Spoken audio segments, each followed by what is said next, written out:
Damos la bienvenida al abogado Esteban Ron Castro, es director de la Escuela de Derecho de la Universidad Internacional del Ecuador.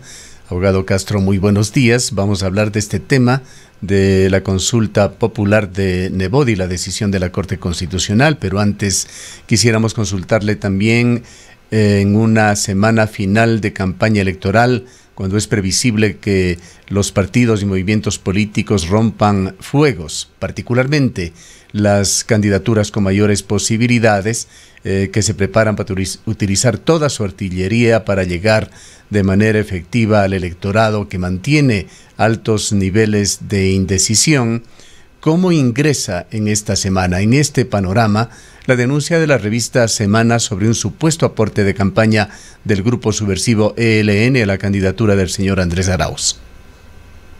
Buenos días, Gustavo. Gracias por la invitación, como siempre. A ver, vamos poco a poco, ¿no? Desmenuzando cada uno de los temas. ¿Qué es lo que nosotros estamos viviendo en este momento dentro de los cánones de lo que es la campaña electoral? Pues vemos una última semana en la cual se van a poner de manifiesto muchas circunstancias. Entre estas, la campaña sucia, no solo el tema de la revista Semana respecto de las aportaciones del ELN. Vemos también que lamentablemente un consejero del CNE, y digo lamentablemente porque se ha desprovisto de su calidad de autoridad y pasa a ser autor político respecto de una denuncia presentada del Tribunal Contencioso Electoral. Este fin de semana vimos muchísima movilización también de gente con influencia política, con grabaciones, audios y demás, con inclusive malas palabras, majaderías, etcétera. Es normal de una campaña política tan caldeada, es normal en una, bueno, perdón, no es normal, es natural, ¿no? Porque lamentablemente en el Ecuador hemos naturalizado el tema de la campaña sucia, la campaña insultiva y la campaña sin asertividad. Entonces, era algo de esperarse. Ahora, ¿qué influencia tiene sobre el espectro votacional? Yo creo que muy poca ya. A pesar de que nosotros llegamos hasta hace un mes con del 35 al 40% de niveles de indecisión respecto de las votaciones, en este momento creo que los márgenes se han reducido a menos del 14%, pero realmente ya son niveles adecuados a una elección que ha tenido tantas vicisitudes y tantas trabas. Este tipo de situaciones, este tipo de campaña mal utilizada, yo creo que no va a cambiar ya la decisión y tampoco va a tener una injerencia respecto de cambios estructurales o cambios muy proporcionales en la votación ya que han adquirido los candidatos. Ni siquiera el reportaje de Semana, del vecino país, tampoco la denuncia del consejero Verde Soto en contra de Arauz, tampoco el tema de la Corte Constitucional respecto de la consulta popular de Jaime Nebot. Yo creo que eso ya no tendrá injerencia. La injerencia se dio hasta los primeros días de la semana anterior. En este momento ya la gente empieza en un momento de reflexión familiar, personal y demás respecto del ejercicio de su voto. Entonces yo creo que no, salvo un escándalo muy amplio, no se va a cambiar ya las tendencias votacionales, estimado Gustavo. Doctor Ron, muy buenos días. Usted al hablar de campaña sucia estaría sugiriendo que la publicación de la revista Semana de Colombia es falsa, es una mentira y que solamente se enmarca en una intención respecto de la campaña política en Ecuador. No, para nada. No estoy encauzando que ese reportaje de Semana es campaña sucia. Llama la atención que sea en un momento circunstancial adecuado, al igual que los audios y videos filtrados, nada más, ¿no? Es solo un tema de temporalidad y esperemos que sea una coincidencia. No, nada más, no le estoy encasillando bajo ningún concepto en campaña sucia, pero muchísima campaña sucia sí se está dando, ¿sí? Nosotros lo estamos recibiendo y no está tan visible en redes sociales, yo lo estoy recibiendo en el teléfono a través de otro tipo de mensajería con muchísimas, con bastante locución, con bastantes videos, inclusive ya unos transgrediendo la dignidad humana, que se ha vuelto muy detestable, ¿no? Pero como le digo, ya estamos en este momento en un momento especial de reflexión del voto, que ya muy poca trascendencia tendrá. Respecto de la actuación reciente... O sea, como le decía... Sí, respecto de la actuación reciente del consejero Verde Soto, ¿usted considera que él no debería intervenir con hechos, con denuncias de este tipo al ser miembro del Consejo Nacional Electoral? No solo por eso, no solo por eso, no solo por eso, porque él está actuando en virtud de una investidura de autoridad y de la administración pública. Existen procedimientos establecidos y específicos que tiene que llevar a cabo el Consejo Nacional Electoral respecto del control y fiscalización de este tipo de actos de campaña. Si bien las dádivas están, están penadas o se encausan dentro de lo que es una infracción electoral, según el artículo 279 del Código de la Democracia, también existe un régimen que tiene que ser respetado y el Consejo Nacional Electoral tiene un departamento de fiscalización y control del gasto electoral, a través del cual se puede presentar una denuncia, pero como colegiado, no como persona individual. Esto es un desentendimiento de su actividad como parte del CNE, órgano colegiado, y presentándolo, yo diría, a título personal. Ahora, es una actuación discrecional por él, porque realmente denuncias de dádivas y demás, y eso es lo que se ha reclamado en redes sociales, principalmente lo han ejercido varias organizaciones políticas, ¿no? Pero bueno, todo llega a su cauce a veces cuando se trata de abusar sobre el derecho y las oportunidades. Lamentablemente, y del escueto boletín que el mismo señor Verde Soto ha presentado en las redes sociales y a través de sus cuentas oficiales, pues yo creo que esta denuncia no prosperará porque existe una falta absoluta de prueba. Inclusive el señor Verde Soto dice que ha llegado a su conocimiento por parte de una red social publicado por la periodista Belén Arroyo, afamada periodista, muy elocuente, y que según eso es prueba suficiente para presentar dicha denuncia. Parece que el consejero Verde Soto tampoco ha leído muy bien el reglamento de trámites contenciosos electorales, ¿no? Que establece que dónde va la carga de la prueba, que todos los hechos deben ser probados, el tipo de prueba y demás. Un poquito de asesoría no estaría mal en ese sentido, pero sí, lamentablemente se vuelve un actor político donde no tiene que ser. La autoridad no Ahora, puede si ser es que no toca una circunstancia. Si es que no toca a los miembros del Consejo Nacional Electoral, en este caso a los consejeros, investigar estas denuncias que pueden provenir de las más diversas fuentes, muy probablemente la mayoría de ellas de las redes sociales por la profusión de información, unas falsas, otras confirmadas a medias, otras posiblemente reales. Alguien tiene que hacerlo. ¿Cómo manejar esas denuncias de algunas ofertas que rayan con una posibilidad prácticamente de una compra del voto, en las cuales se ofrece dinero en efectivo, registro de listas, en las que supuestamente se estarían ya tomando injerencias a futuro como gobierno para cumplir con estas ofertas, las pruebas COVID que ha denunciado el concejal Verde Soto sin registro sanitario que se habrían estado dando, las contrataciones de motivadores de campaña. Estas son renuncias que se han dado a los medios de comunicación, incluyendo en el que se ofrece $500 a estos motivadores de campaña, de los cuales se les da un anticipo de $20, sugiriendo ya que se trata de otro movimiento engañoso. ¿A quién le toca investigar estos temas que están dándose y que se van a intensificar sin duda en esta semana? Claro, Gustavo, es muy buena su pregunta. Mire, investigar no tanto. Recordemos que ni el Consejo Nacional Electoral ni el Tribunal Contencioso Electoral tienen facultades o capacidades de investigación respecto de este tipo de actuaciones o infracciones electorales. Existen 4 formas a través de las cuales se procede con las infracciones electorales en el Tribunal Contencioso Electoral y son a través de denuncias. Las 4 formas depende del origen de la denuncia. Uno de los denunciantes puede ser el Consejo Nacional Electoral como colegiado. ¿Y esto de dónde viene? Como les decía, existe un departamento de fiscalización y control del gasto electoral, el mismo que podría recibir denuncias y estas tienen que ser materializadas y probadas, ¿sí? Y ser presentadas en el Tribunal Contencioso Electoral. Los sujetos políticos también son sujetos activos de las infracciones, es decir, pueden ser denunciantes. Las propias organizaciones políticas, sujetos políticos, que se vean afectados por actuaciones de otras organizaciones políticas en virtud de los señalamientos que usted hace, tranquilamente pueden presentar una denuncia ante el contencioso. Finalmente, los ciudadanos podemos también presentar denuncias, ¿no? Siempre y cuando se justifique la vulneración de derechos de carácter subjetivo, en este caso de derechos de participación política. Y otras instancias gubernamentales también pueden presentar denuncias. Entonces, el tema es que lo que tiene que hacer la gente es denunciar, ¿no? Denunciar a través de los parámetros que la ley establece. Eso sí es muy importante. al no tener el Tribunal Contencioso Electoral o el CNE facultades de investigación, y siempre hago una analogía con la Fiscalía y la Justicia Ordinaria. La Fiscalía y la Justicia Ordinaria tienen facultades de investigación respecto de los delitos, ¿no es cierto?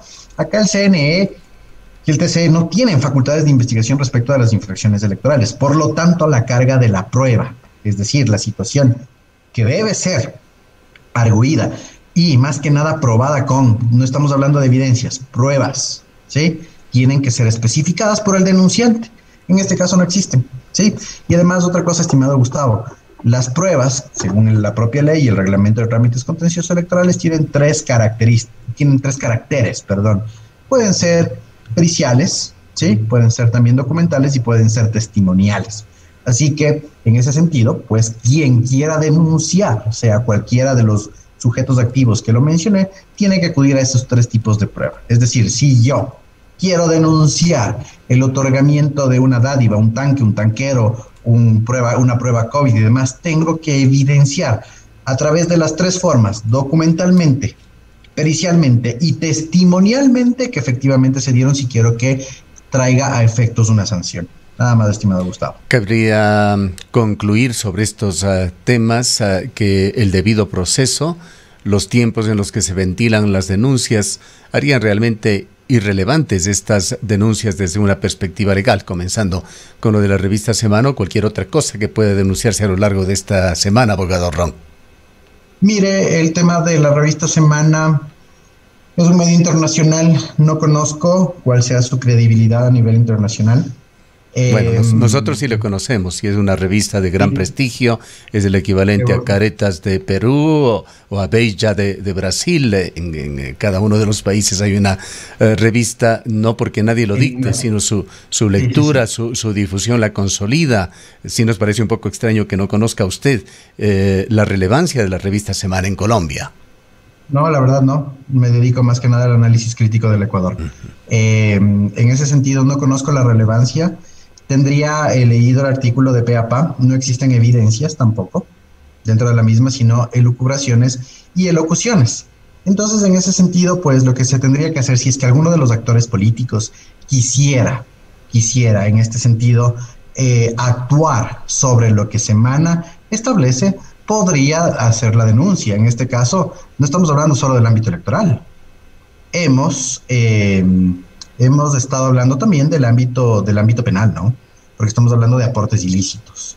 Y cuando existen aportes ilícitos, existe de por medio otro tipo de delitos. Ahora, si es que la Fiscalía General del Estado quisiera utilizar dicha revista o el contenido de dicha revista como una noticia criminis e iniciar el proceso penal, pues que lo haga. Estamos en un Estado de Derecho y si es que existe una merma o existe una situación que podría desmembrar la democracia y la institucionalidad ecuatoriana sobre la base de aportaciones ilícitas, y en este caso por parte de un grupo narcoguerrillero, pues se podrían abrir las investigaciones del caso. Ahí sí investigaciones, porque estamos hablando de justicia penal. Bien, vayamos al otro tema que le habíamos planteado. De la Corte Constitucional, que ha negado el pedido de consulta popular del exalcalde Jaime Nebot. ¿Cómo mira usted este hecho?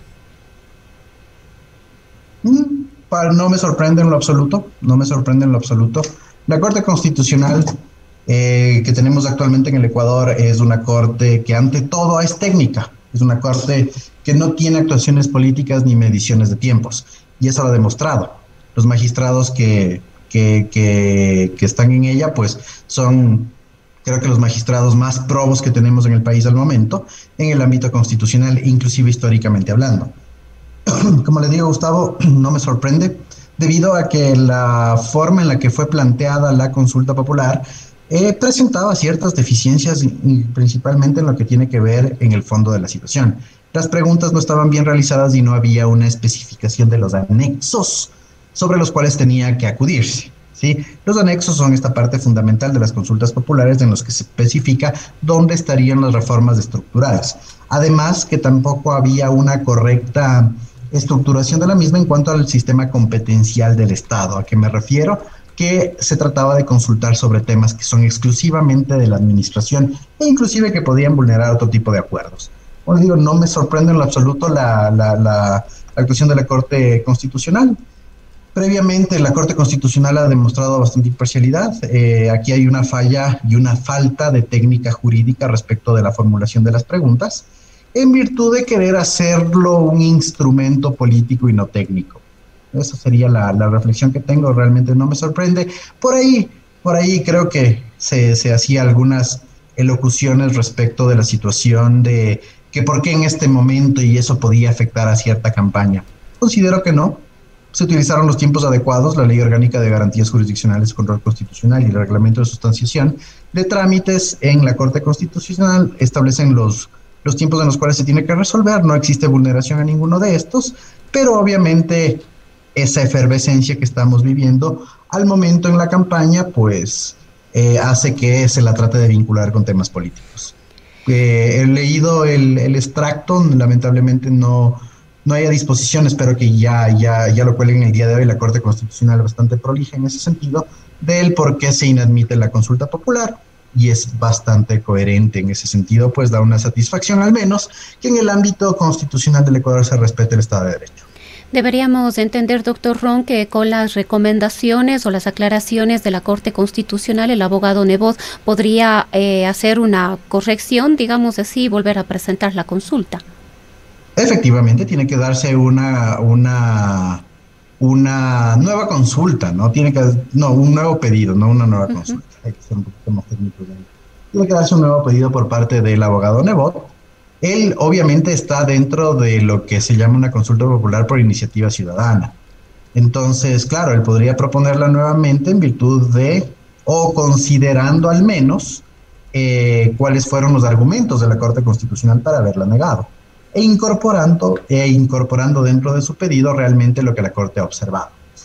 Es súper complejo plantear en estos momentos una consulta popular. Bueno, más que complejo, es más que nada requiere un trabajo de bastante estudio, y creo que una de las principales situaciones sobre las cuales no se logró dar la consulta popular es la argumentación conexa, es decir, los anexos que se requieren para que ésta sea materializada. Entonces el abogado Nebot, bajo cualquier circunstancia, puede hacer una retroalimentación de lo que la Corte Constitucional ha señalado como efectos negativos de su pedido para él incorporar e ir corrigiendo y presentarla nuevamente.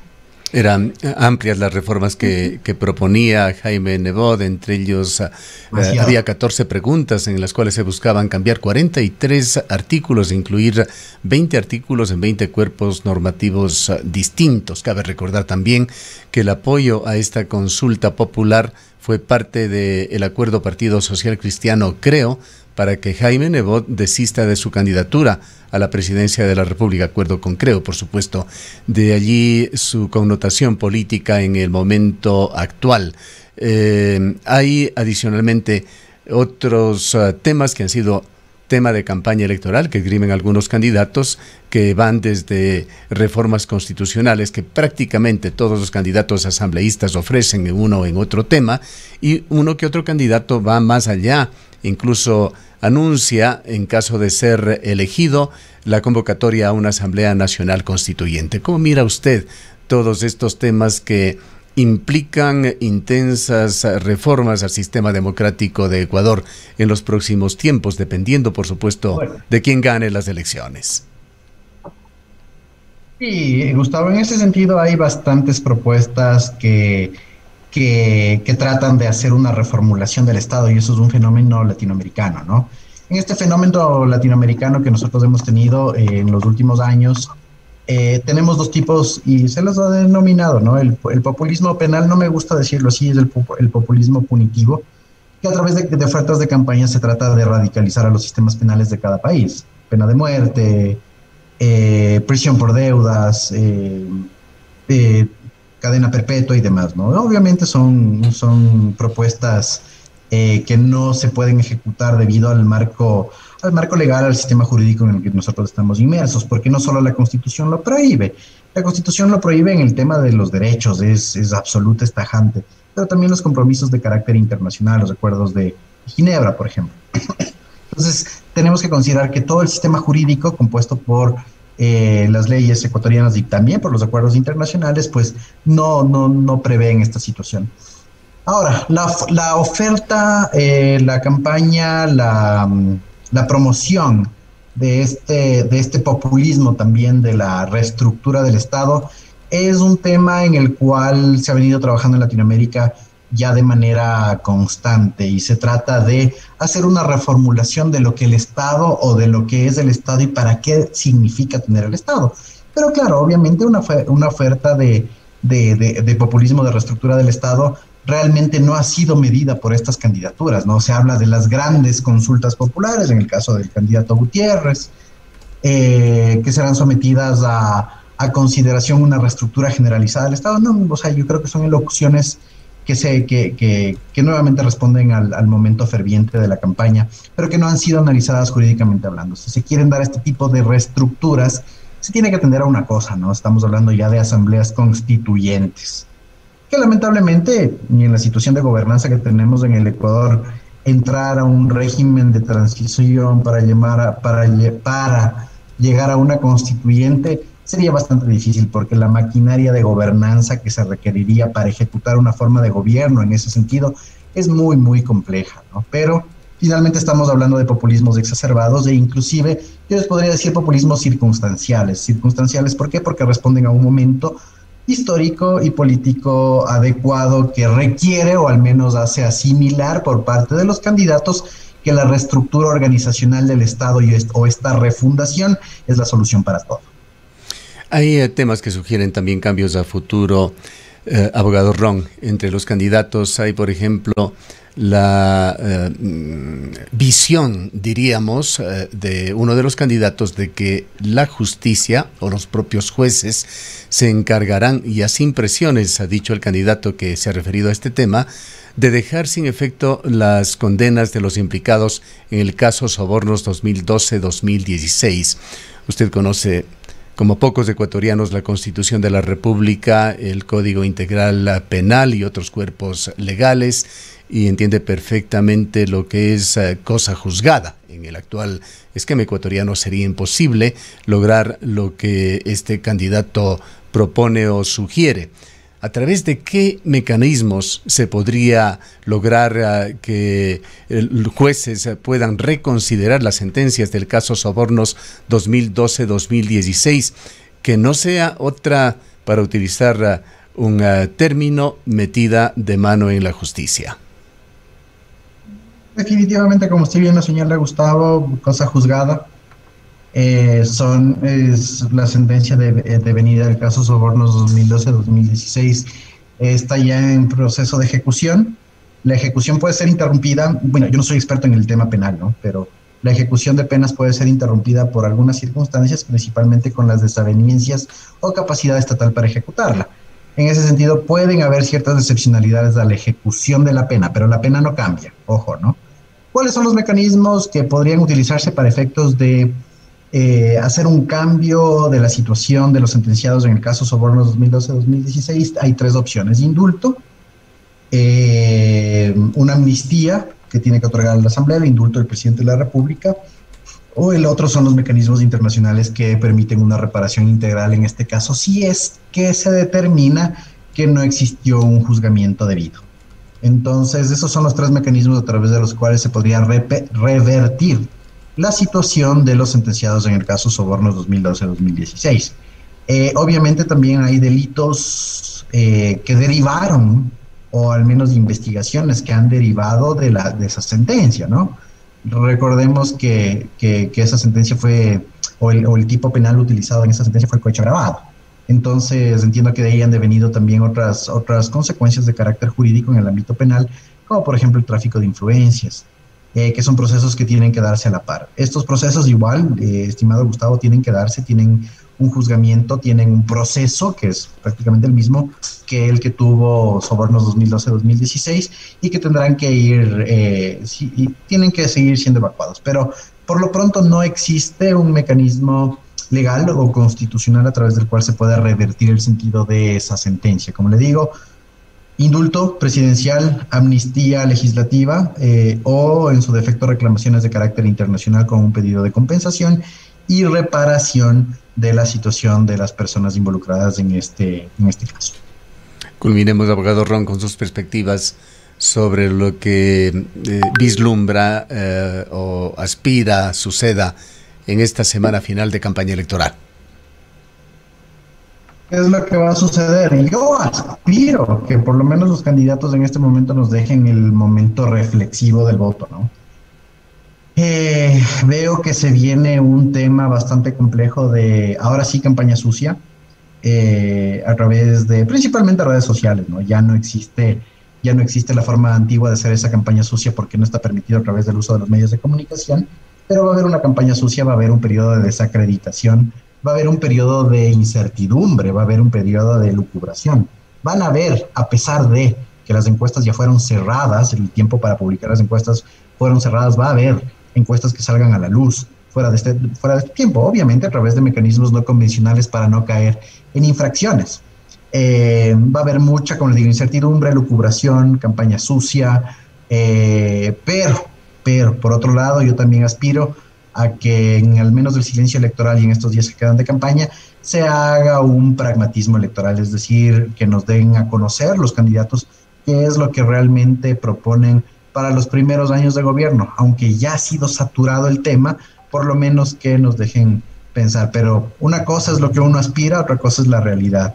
De ahí que vendrá, esperemos, estimado Gustavo, que el proceso electoral ya el día de las elecciones y el día previo, cuando se empiezan los votos de los PPLs y el voto en casa, no sea un voto trabado, no sea una situación en la cual se generen actos de violencia o infracciones, ¿no? Entonces eso es lo que se ve para esta última semana.